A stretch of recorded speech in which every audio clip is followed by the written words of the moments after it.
Vendredi 30 septembre, Madame, Monsieur, bonsoir. Merci de nous rejoindre. Tout de suite les titres de ce journal.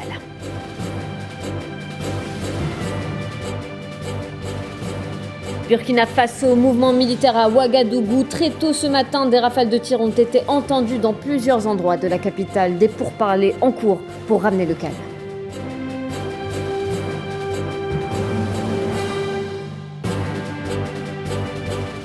Signature des traités sur l'admission au sein de la Russie des 4 régions après les référendums d'adhésion. Vladimir Poutine fustige l'Occident.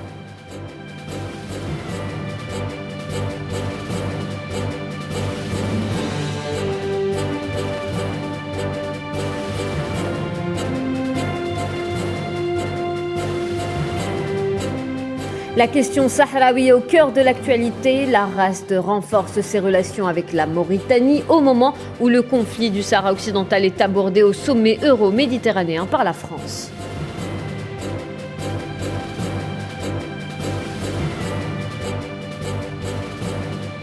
Libye, Abdoulaye Bathily, le nouveau représentant spécial du secrétaire général des Nations Unies, prend officiellement ses fonctions. On en parle dans ce journal.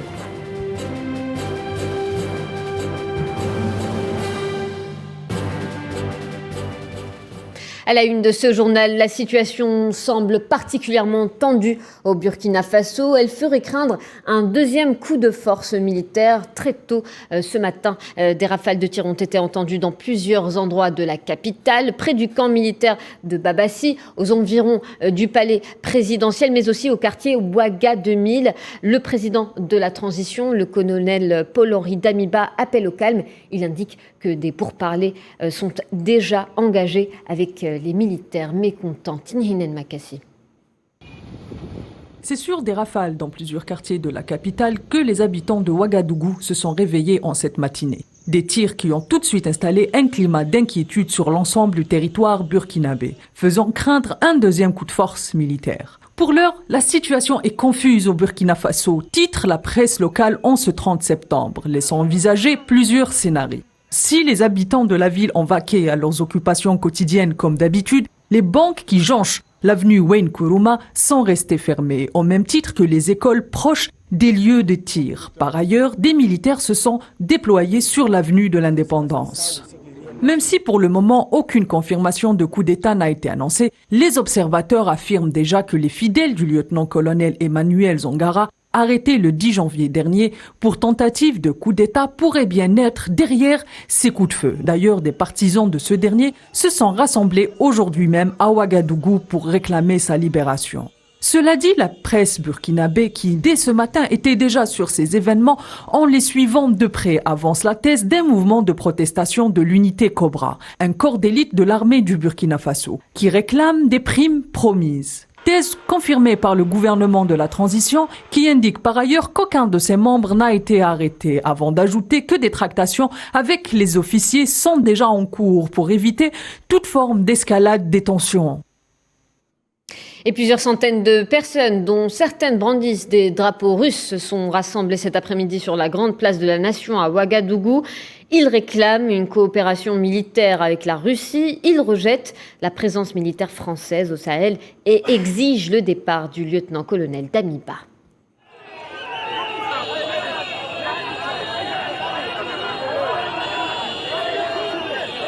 Nous avons vu notre télévision nationale cadrée par l'armée et je pense que c'est un signe salutaire.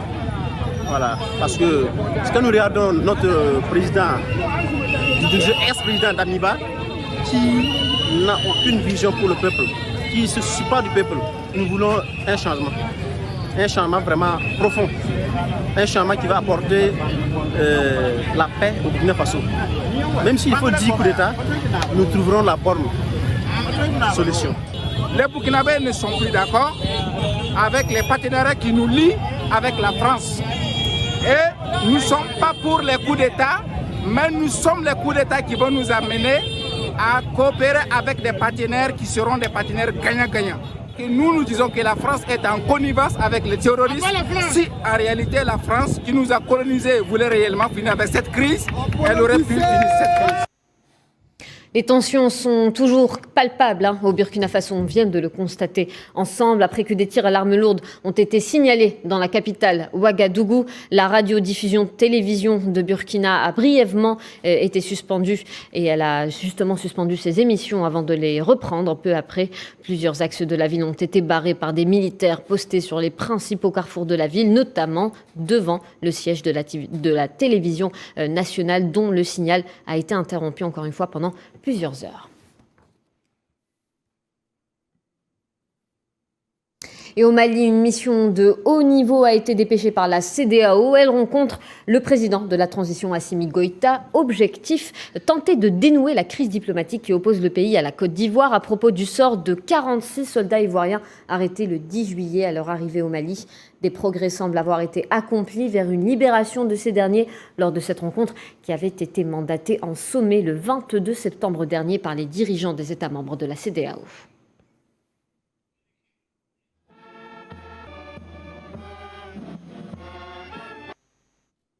La Guinée qui s'apprête à déployer son 8e contingent militaire dans le nord du Mali dans le cadre du maintien de la paix et de la lutte contre les terroristes coordonnée par la mission multidimensionnelle intégrée des Nations Unies pour la stabilisation au Mali, la MINUSMA. Et c'est officiel, le président russe a ratifié aujourd'hui la procédure d'adhésion de Lougansk, Donetsk, Zaporijia et Kherson après les référendums d'adhésion à la Russie organisés le 23 septembre dernier. Et c'est ce vendredi matin que Vladimir Poutine a annoncé un choix sans équivoque et la formation de 4 nouvelles régions russes. Emin Touta. Vladimir Vladimirovich Poutine.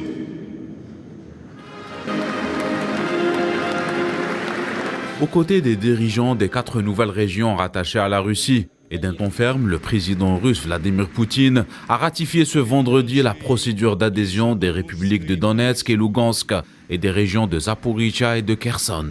Pour le président russe, ce scrutin reflète tout simplement la volonté de millions de personnes que le pouvoir de Kiev doit accepter. Aujourd'hui, nous signons des traités sur l'admission au sein de la Russie des républiques de Donetsk, de Lougansk, des régions de Zaporijia et de Kherson. Je suis sûr que le Conseil fédéral soutiendra les lois constitutionnelles sur l'admission et sur la création de 4 nouvelles régions au sein de la Russie, de 4 nouvelles entités territoriales de la Fédération de Russie, car c'est la volonté de millions de personnes.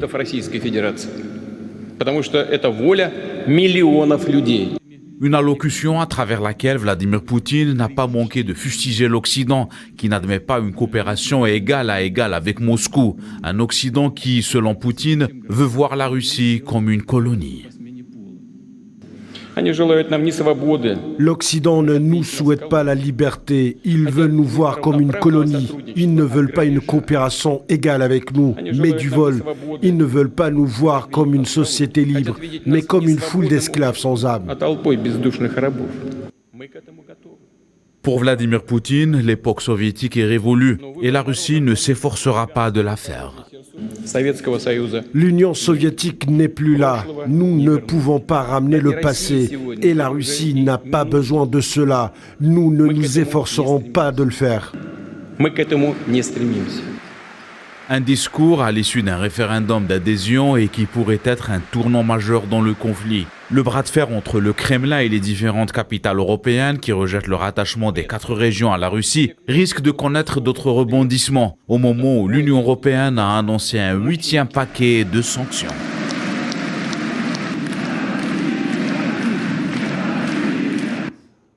Et le Conseil de sécurité de l'ONU votera d'ailleurs ce vendredi soir une résolution. L'un des textes prévoit de réclamer le retrait des troupes russes d'Ukraine. La Commission européenne exhorte les États membres de l'Union européenne à durcir les conditions d'octroi des visas aux Russes et aussi leur contrôle aux frontières. Ylva Johansson, commissaire européenne chargée des affaires intérieures, justifie ces nouvelles lignes directrices pour les procédures de visa et les contrôles aux frontières en évoquant une escalade de la menace sécuritaire russe. On écoute. Si un citoyen russe a l'intention de rester plus de 90 jours dans l'Union européenne, il ne devrait pas se voir délivrer de visa. Nous demandons aux États membres de mener des enquêtes approfondies lorsqu'il existe un risque qu'une personne à qui l'on a délivré un visa de courte durée ne quitte pas la Russie à temps après 90 jours. Bien entendu, nous accordons toujours le droit de venir dans l'Union européenne aux personnes qui cherchent une protection internationale dans le cadre du régime d'asile européen. Tout ce que j'ai dit n'affecte pas le droit de demander l'asile. Et on va s'intéresser aux fuites du Nord Stream. Des images de l'eau en mer Baltique où se trouvent les fuites ont été publiées par le commandement de la défense danoise. Le président russe Vladimir Poutine a accusé l'Occident d'avoir organisé des explosions qui ont entraîné de multiples fuites de gaz sur les gazoducs Nord Stream reliant la Russie à l'Europe. Un rapport officiel de la Suède et du Danemark remis aux Nations Unies indique que les 4 fuites sont dues à des explosions sous-marines correspondant à des centaines de kilos de TNT.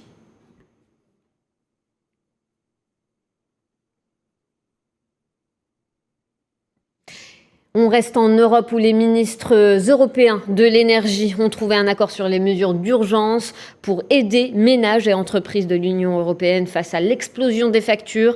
Les responsables ont validé des propositions présentées à la mi-septembre par la Commission européenne visant à récupérer une partie des superprofits des producteurs d'énergie pour les redistribuer aux consommateurs et imposer une réduction de la demande d'électricité aux heures de pointe. Les 27 ont aussi appelé à réduire leur consommation mensuelle d'électricité de 10%. Objectif, beaucoup estiment qu'il faut aller encore plus loin à l'approche de l'hiver. On écoute. In the energy war with Russia, the winter is coming. Nous sommes dans une guerre de l'énergie avec la Russie. L'hiver arrive et nous devons agir maintenant, c'est-à-dire aujourd'hui, peut-être demain, pas dans une semaine et certainement pas dans un mois. J'attends de la Commission qu'elle vienne avec des mesures supplémentaires dès que possible sur la façon de réduire le prix du gaz. On how to reduce the gas price. L'Estonie soutient le plafonnement du prix du gaz russe. Mais pour tout gaz importé, je pense que la disponibilité du gaz ou la sécurité de l'approvisionnement est plus importante que le prix. Il va falloir aller beaucoup plus vite, beaucoup plus loin et faire d'autres propositions. Je ne laisserai pas les entreprises, les collectivités locales, les industriels s'arrêter en France parce que nous faisons face à des prix d'électricité et de prix du gaz trop élevés. En Allemagne, l'économie doit se préparer à une année 2023 difficile avec une inflation toujours plus élevée attendue à 8,8% et un recul du PIB de 0,4%. Les prévisions des principaux instituts économiques anticipent une perte durable de prospérité. La crise énergétique a été le déclencheur du ralentissement de la conjoncture dans la première économie européenne.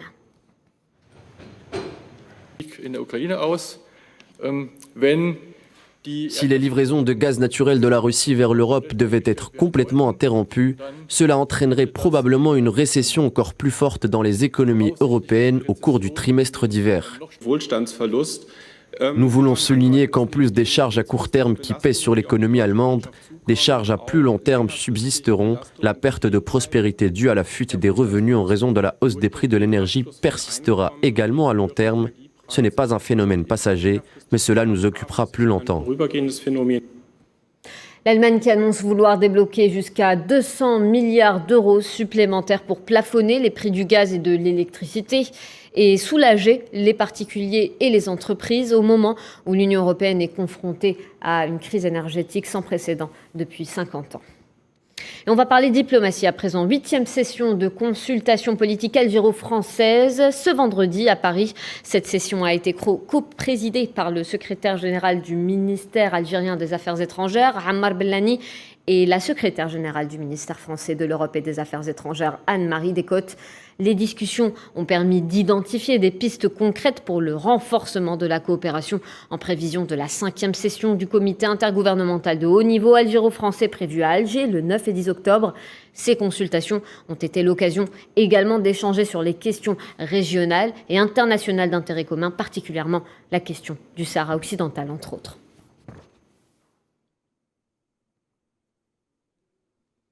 Et la France qui veut inclure la question sahraoui dans les discussions du sommet euro-méditerranéen. Paris justifie son initiative par les conséquences du conflit du Sahara occidental sur les approvisionnements européens en gaz. La ville espagnole d'Alicante accueille le sommet ce vendredi.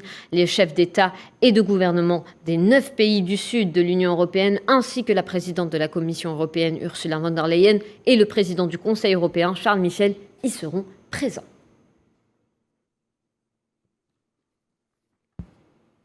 Diplomatie toujours, le président de la République arabe sahraouie démocratique a envoyé une lettre à son homologue mauritanien. Celle-ci a été remise par le ministre de l'Intérieur de la RASD. Objectif donc, renforcer les relations entre les deux pays. Le ministre sahraoui a notamment fait l'éloge du rôle de l'Algérie et de la Mauritanie sur la question sahraoui. Safwan Ben Sabri. Le président mauritanien Mohamed Ould Cheikh El Ghazouani a reçu une lettre de son homologue sahraoui, le président de la République arabe sahraoui démocratique, Ibrahim Ghali. La lettre d'Ibrahim Ghali a été remise hier au palais présidentiel de Nouakchott par le ministre de l'Intérieur sahraoui en qualité d'envoyé spécial du président de la République. Le ministre sahraoui de l'Intérieur s'est dit honoré de rencontrer le président de la République mauritanienne pour lui remettre un message de son frère et ami Ibrahim Ghali concernant notamment l'évolution de la question sahraoui à la lumière des efforts de l'envoyé spécial de l'ONU Staffan de Mistura. Il a par ailleurs insisté sur le rôle de l'Algérie et de la Mauritanie. La Mauritanie et l'Algérie ont toujours accordé de l'intérêt à la cause sahraoui, ses détails et ses évolutions. Pour cette raison, nous maintenons un dialogue continu avec les autorités de ces deux pays. La rencontre s'est déroulée en présence côté mauritanien du ministre de l'Intérieur et de la décentralisation et côté sahraoui du commandant de la 2e région militaire Hammam Alou. Cette visite intervient dans le sillage du renforcement des relations diplomatiques entre la RASD d'un côté et plusieurs pays du Maghreb, dont la Tunisie, qui a accueilli fin août le président sahraoui aux Grandes Dames de Rabat. En Libye, le nouveau représentant spécial du secrétaire général des Nations Unies, Abdoulaye Bathily, vient de prendre officiellement ses fonctions. Il avait auparavant occupé différents portefeuilles ministériels dont son pays et assumé des postes à la tête de plusieurs missions onusiennes en Afrique. Sourila Akilal. Nommé le 2 septembre dernier par Guterres, Abdoulaye Bathily a officiellement pris ses fonctions en tant que nouveau représentant spécial du secrétaire général des Nations Unies en Libye. Selon l'agence de presse libyenne Lana, Abdoulaye Bathily devait entamer une série de réunions avec des hauts responsables onusiens et des représentants des États membres à New York avant son arrivée en Libye le 1er octobre. Le nouveau représentant spécial du secrétaire général des Nations Unies en Libye a occupé auparavant différents portefeuilles ministériels dans son pays, le Sénégal, et a assumé des postes à la tête de plusieurs missions onusiennes en Afrique, dont celui de représentant spécial adjoint du secrétaire général de l'ONU au sein de la MINUSMA entre 2013 et 2014, et représentant spécial de l'Afrique centrale et chef du bureau régional des Nations Unies pour l'Afrique centrale au Gabon entre 2014 et 2016. En 2018, il a été nommé conseiller spécial du secrétaire général pour Madagascar et en 2019, expert indépendant pour l'examen stratégique du Bureau des Nations Unies pour l'Afrique de l'Ouest. À l'instar d'autres pays, l'Algérie a plébiscité la nomination d'Abdoulaye Bathily en tant que nouveau représentant spécial du secrétaire général des Nations Unies en Libye. Alger soutient le processus de paix en Libye en insistant particulièrement sur l'organisation des élections libres et transparentes et appelle toutes les parties libyennes à coopérer pleinement avec Bathily et à l'accompagner dans sa mission délicate dans un pays en proie aux dissensions. Libye toujours, le Conseil de sécurité de l'ONU renouvelle l'autorisation d'inspecter les navires soupçonnés de transporter des migrants au large du pays. Le Conseil de sécurité de l'ONU a adopté à l'unanimité la résolution 2652. Les 15 membres du Conseil ont donc décidé de renouveler les autorisations pour une nouvelle période de 12 mois à compter de la date d'adoption de la résolution.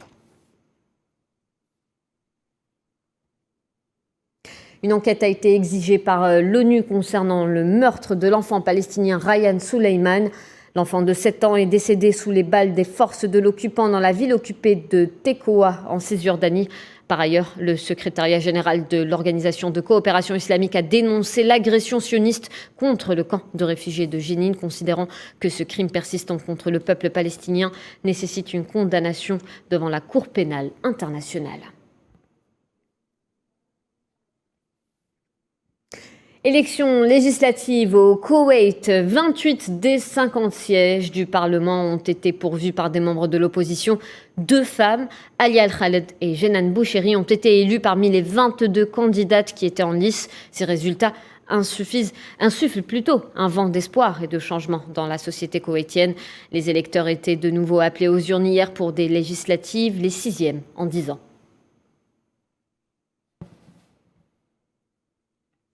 Au Yémen, la trêve temporaire dans la guerre a apporté un certain répit à une population d'environ 30 millions d'habitants. Elle a également permis à quelques citoyens de lancer leurs projets, comme c'est le cas d'un entrepreneur à Sanaa. Mais le coordinateur humanitaire adjoint de l'ONU pour le Yémen constate que la trêve a certes amélioré la situation à bien des égards, mais la vie reste difficile pour la grande majorité, comme c'est le cas dans la ville de Taïs.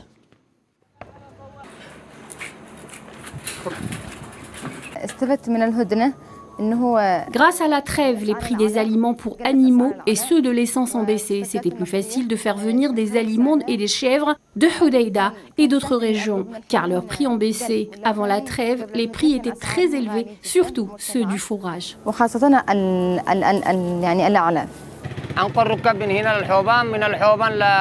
Je transporte des passagers d'ici à Laouban et inversement. La voiture a commencé à se détériorer puisque je fais 6 heures de route entre les 2 villes. Sur le chemin du retour, la voiture est tombée en panne et je ne pouvais plus la réparer ni faire quoi que ce soit. Nous étions heureux parce que les Houthis allaient ouvrir les routes. J'étais heureux de pouvoir emmener mes enfants visiter Al-Houban. Mais ils nous ont menti. Cela fait 6 mois, ils n'ont toujours pas ouvert les routes. En Afghanistan, au moins 19 personnes sont mortes, dont la plupart sont des femmes. À Kaboul, un attentat suicide a ciblé un centre de formation pour étudiants de la capitale. Ce centre de formation prépare des étudiants âgés de 18 ans et plus à leur examen d'entrée à l'université. L'éducation, une question extrêmement sensible en Afghanistan à majorité sunnite, les talibans empêchant de nombreuses filles de reprendre l'enseignement secondaire. Et la Chine qui déclare que les îles du Pacifique ne doivent pas devenir des pions dans le jeu des grandes puissances. Déclaration faite après que le président américain Joe Biden ait annoncé un nouveau financement de 810 millions de dollars pour les îles lors d'un récent sommet. La Maison-Blanche a indiqué que 600 millions prendraient la forme d'un ensemble d'aides sur 10 ans visant à nettoyer des eaux polluées pour soutenir la pêche au thon, tandis que Washington va également renforcer son soutien en matière de climat, d'aide au développement et sa présence diplomatique. On écoute la porte-parole du ministère chinois des Affaires étrangères.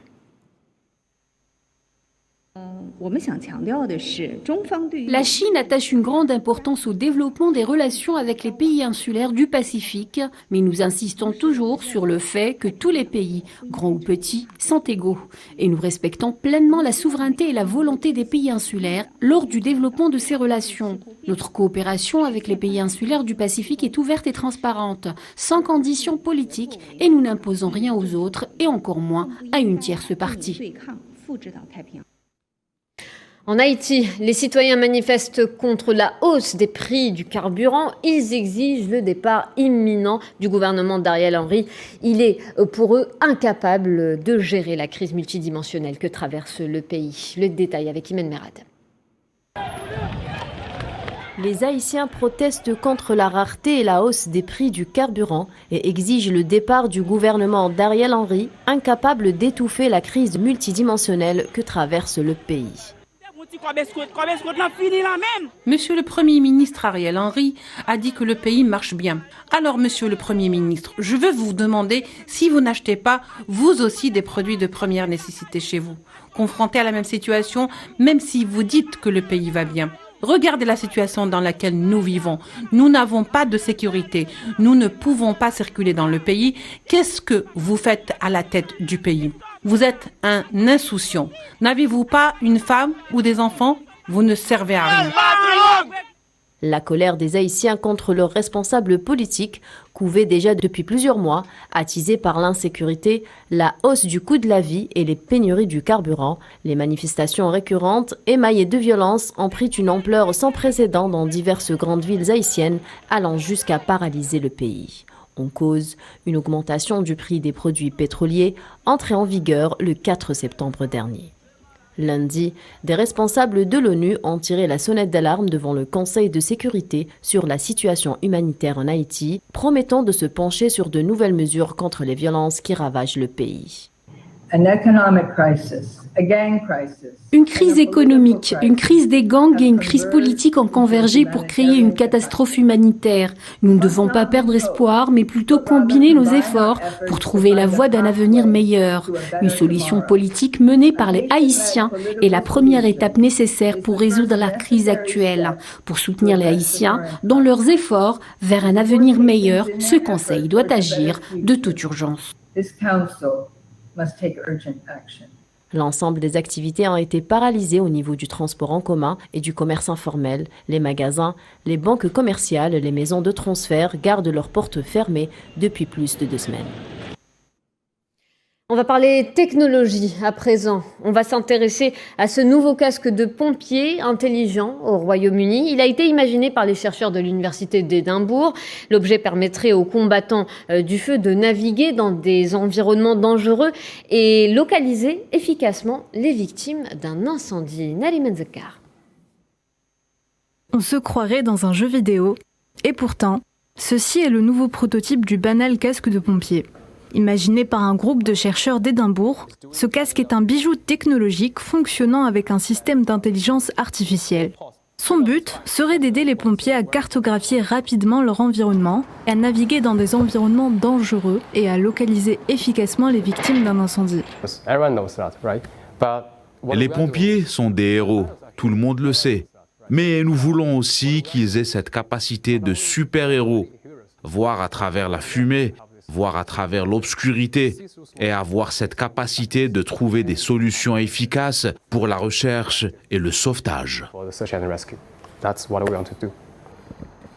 Cette innovation, mise au point au National Robotarium, combine les données fournies par des caméras thermiques, des radars et des capteurs inertiels montés sur un casque de pompier standard. Il améliorera certainement la sécurité des pompiers à partir de multiples dimensions. Nous parlons déjà de la recherche de victimes, nous parlons aussi de navigation avec tous les capteurs. À long terme, nous tenterons de déterminer quelle est la façon la plus efficace de communiquer entre les pompiers de première ligne et les commandants en chef de l'extérieur, afin que tous les systèmes soient encore plus efficaces. L'objet fonctionne grâce à une intelligence artificielle de pointe permettant de fournir aux porteurs des informations en temps réel qui peuvent les aider à détecter les victimes, à reconnaître leurs coéquipiers et à comprendre précisément leur propre emplacement. Des essais de développement sur le terrain de la nouvelle technologie ont été menés avec le personnel du service écossais d'incendie et de secours à Édimbourg. Je pense que sur le long terme, cela pourrait avoir une incidence considérable sur notre capacité de recherche et de sauvetage. Chaque fois que nous pouvons réduire l'exposition des pompiers dans ce genre d'environnement et des membres du public qui se trouvent dans une situation déplorable, cela ne peut être qu'avantageux pour tout le monde. Cette technologie, la première du genre, devrait très bientôt pouvoir aider les pompiers et les commandants de scène à naviguer de manière plus sûre dans des conditions défavorables ou de faible visibilité, telles que des scènes d'incendie en fumée, réduisant ainsi le temps nécessaire au sauvetage des victimes.